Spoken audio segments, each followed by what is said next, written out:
ఆంధ్రప్రదేశ్ రాష్ట్రంలోని మంగళగిరి పట్టణంలో వెలసిన శ్రీ లక్ష్మీ నరసింహస్వామి ఆలయం భక్తులకు ఒక ఆధ్యాత్మిక కేంద్రం మాత్రమే కాదు, అనేక వింతలు విశేషాలకు నిలయం. ఇక్కడ కొలువై ఉన్న నరసింహస్వామిని పానకాల స్వామి అని పిలుస్తారు. భక్తులు స్వామికి పానకం సమర్పించడం ఇక్కడ ప్రత్యేక ఆచారం.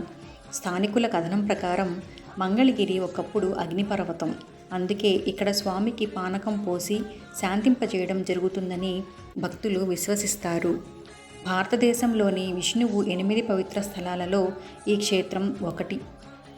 దక్షిణ భారతదేశంలోనే ఎత్తైన గోపురాలలో ఒకటైన ఈ ఆలయ గోపురం 153 అడుగుల ఎత్తు, 49 అడుగుల వెడల్పుతో 11 అంతస్తులతో నిర్మించబడింది.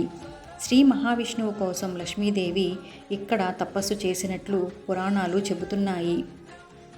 ఈ గుడిలో స్వామి ముఖం మాత్రమే దర్శనమిస్తుంది. అది కూడా నోరు తెరిచిన రూపంలో ఉంటుంది. భక్తులు స్వామికి సమర్పించిన పానకాన్ని ఆ నోటిలో పోస్తారు. సగం పానకం పోయగానే గుటక శబ్దం వినిపిస్తుంది.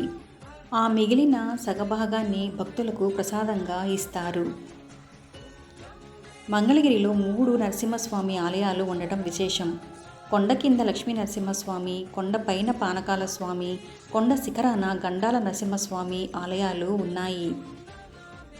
ఈ ఆలయంలో మరొక ఆశ్చర్యకరమైన విషయం ఏమిటంటే, ప్రతిరోజు ఎంతో పానకం స్వామికి సమర్పించినప్పటికీ గర్భగుడిలో ఒక్క చీమ కానీ ఈగ కానీ కనిపించవట.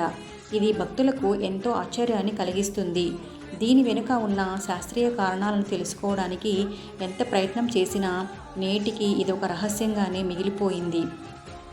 ఫాల్గుణ శుద్ధ చతుర్దశి రోజున ఈ స్వామివారికి కళ్యాణం వైభవంగా జరుగుతుంది.